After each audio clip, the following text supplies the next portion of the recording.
महापालिका निवडणुकांचा मतदान केवळ 48 तासावर येऊन ठेपलंय आणि एकूण जर पाहिलं तर या निवडणुकांच्या गरमागरमीमध्ये नांदेड शहरातील जे वातावरण आहे ते कुठेतरी गढूळ झाल्याचं पाहायला मिळतंय।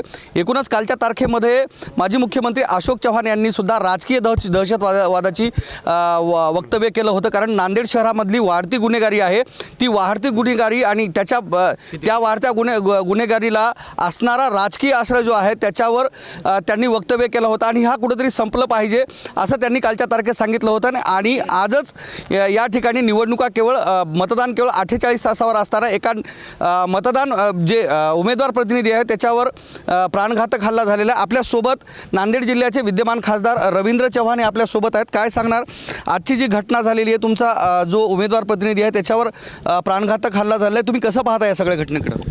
खरं तर मतदानाला काही तास शिल्लक असताना अशा प्रकारची घटना नांदेड शहरामध्ये होणं हे अत्यंत निंदनीय आहे। कारण या ठिकाणी अतिशय शांत पद्धतीनं प्रचार संपला होता। आज 5:30 वाजता प्रचार बंद झालेला असताना आमचे जे प्रभाग 1 मधल्या ज्या काँग्रेस पक्षाच्या उमेदवार आहेत सारिका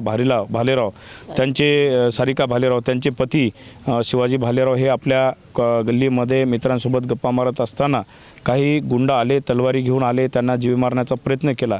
आता त्यांचं नशीब बलवत्तर म्हणून ते बालबाल त्या ठिकाणी बसवलेलं आहेत। खरं तर मी या घटनेचा निषेधच व्यक्त करतो आणि मी SP साहेबांशी संपर्क केलेला आहे आणि त्यांनी सांगितलेलं आहे की लवकरात लवकर ह्या जे काही गुंडे असतील जे CCTV फुटेजच्या माध्यमातून त्यांच्यावर लवकरात लवकर कडक कारवाई अटक करण्याचा आम्ही प्रयत्न करू। आणि मी SP साहेबालाही विनंती केलेली आहे की या कुटुंबाला या पोलीस संरक्षण या ठिकाणी देण्यात यावं अशी मी मागणी केली।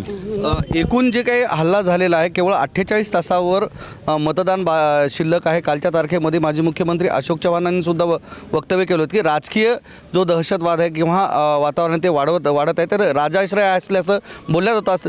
या घटनेमध्ये सुद्धा राजकीय काही रंग आहेत का? खरं तर या घटनेमध्ये काही राजकीय रंग असू शकतात, ते सांगणं अवघड आहे, पण अशा प्रकारचा जो हल्ला होणं हे चुकीचं आहे। एखादी वेळेस आमचे 4 काँग्रेसचे उमेदवार आहेत प्रभाग 1 मधले, त्यांचा लोकांचा प्रचंड प्रतिसाद त्यांना पाहावयास मिळत आहे। त्यामुळं या हल्ला करण्यामागे नेमकं कोणाचा काय हेतू होता ते लोक अटक झाल्यावर त्या ठिकाणी स्पष्ट होईल। निश्चितच, कारण अशा राजकीय परिस्थितीमध्ये असा हल्ला होणं निश्चित गांभीर्याची गोष्ट आहे आणि प्रशासनानं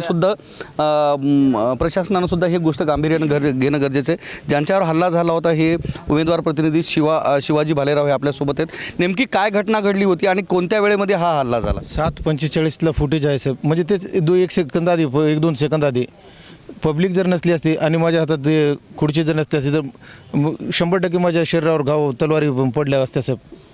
नेमकं काय झालं होतं? या अगोदर कुणाशी काही वातंग झाले होते? निवडणुकीचा प्रचार आहे, सगळ्या गोष्टी घडताना पाहायला मिळतात। बोलण्यामध्ये मला एक ठाम हे आहे 100% की त्यांनी बनवून दाखवलं, लय भाषणं ठोकायलाच कसा तू निघतोस आणि हे होतं घराच्या बाहेर, तुला दाखवतं तुझा संजय बियाणी करतो म्हणून म्हणले साहेब। ते एकूण किती लोक होते आणि त्यांच्या हातामध्ये कोणती शस्त्र होती? तलवारी होते साहेब, फुटेजमध्ये सुद्धा आहेत, तलवारी होते त्यांच्या हातामध्ये। प्रत्यक्षदर्शी कोणी लोक आहेत का ज्यांनी ते प्रत्यक्ष घटनाक्रम पाहिलेले असं कोणी आहे का ज्याच्यावर? पाटील कोण होते? काय तुम्ही काय पाहिलं? माझी आई आहे। आता या पद्धतीची ही गांभीर्याची घटना घडलेली आहे आणि एकूणच पोलीस प्रशासन सुद्धा या ठिकाणी दाखल झाले। सर, प्रत्यक्षदर्शी काही पुरावे मिळालेत का? काही पुरावे नाही, फुटेज बघितलेले आहेत आम्ही आणि फुटेजच्या आधारे 100% गुन्हा ओपन करण्यात येईल आणि संबंधितांवर कारवाई करण्यात येईल। थँक्यू। किती लोक दिसत आहेत सर? फुटेज आम्ही सगळे बघितलं, मी आज घटनास्थळावर आहे, फुटेज बघू, त्याप्रमाणे फुटेजमध्ये खूप सारे लोक दिसतात, परंतु फुटेजमधले आरोपी कोण आहे ते निष्पन्न करू आम्ही। मात्र अशा राजकीय परिस्थितीमध्ये इतकी मोठा जो पोलीस बंदोबस्त आहे, इतकी मोठी जी कुमक या ठिकाणी जिल्ह्यात मागवण्यात आलेली आहे आणि अशा परिस्थितीमध्ये या पद्धतीच्या घटना घडत आहेत, तुम्ही कसं पाहता या सगळ्या घटनांकडे? नाही, आम्ही कारवाई करू आणि 100% ते आरोपी अटक केले जातील, त्याबद्दल कुणी हे करण्याची गरज नाही। आम्ही त्यांची तक्रार घेणं महत्त्वाचं आहे सर्वात, आम्ही त्यांना तक्रारीसाठी घेऊन जात आहोत, ते करू। प्रत्यक्षदर्शी जे काही लोक आहेत त्यांच्याशी आपण संवाद साधणार आहोत। तुमचं काय नाव आहे? काय एकूण घटनाक्रम बोलतो? मी त्यांचा मित्र आहे, माझ्यासोबत आम्ही हसी मजाक करत बसले असता अचानक 6 लोक आले तलवार घेऊन आणि अचानक तलवार घेऊन आल्यानंतर वार करायला सुरुवात झाली त्यांनी फक्त मागं केल्यामुळं ते वाचल्या गेले, नाही तर मरत होते त्या जागेवरच काय. आणि ते अतिशय तू भाषण जास्त करतो का, लोक समाज करतो का, समाजकार्य करतो का म्हणून त्यांना मारण्याचा प्रयत्न त्याने केला. आणि ते 6 लोक बॅग घेऊन पळून गेले. मी प्रत्यक्ष पाहिलं ते सगळं. हे या घटनेचे प्रत्यक्षदर्शी नागरिक आहेत आणि एकूणच ह्या जर घटना पाहिल्या तर नांदेड जिल्ह्यामध्ये वाढती जी गुन्हेगारी आहे त्याच्यावर प्रश्नचिन्ह निर्माण झालं आणि राजकीय परिस्थितीमध्ये आणि या राजकीय धामधुमीमध्ये कालचं जे का अशोक चव्हाणांचं वक्तव्य आहे ते पण पाहणं तितकंच गरजेचं आहे. कारण या ठिकाणी राजकीय दहशतवाद वाढत असल्याचं अशोक चव्हाणांनी म्हटलेलं होतं आणि त्याला कुठंतरी राजाश्रय मिळतोय आणि त्याच्यामुळं अशा ज्या घटना आहेत त्या वाढताना या ठिकाणी पाहायला मिळतात. त्यामुळं पोलिसांनी सुद्धा अशा घटनेला गांभीर्याने घेऊन अशा घटनांवर अटकाव आणण्याचा प्रयत्न करणं गरजेचं आहे. कॅमेरामन सुधाकर सह मी धनंजय सोळंके, टाइम्स नाव मराठी, नांदेड.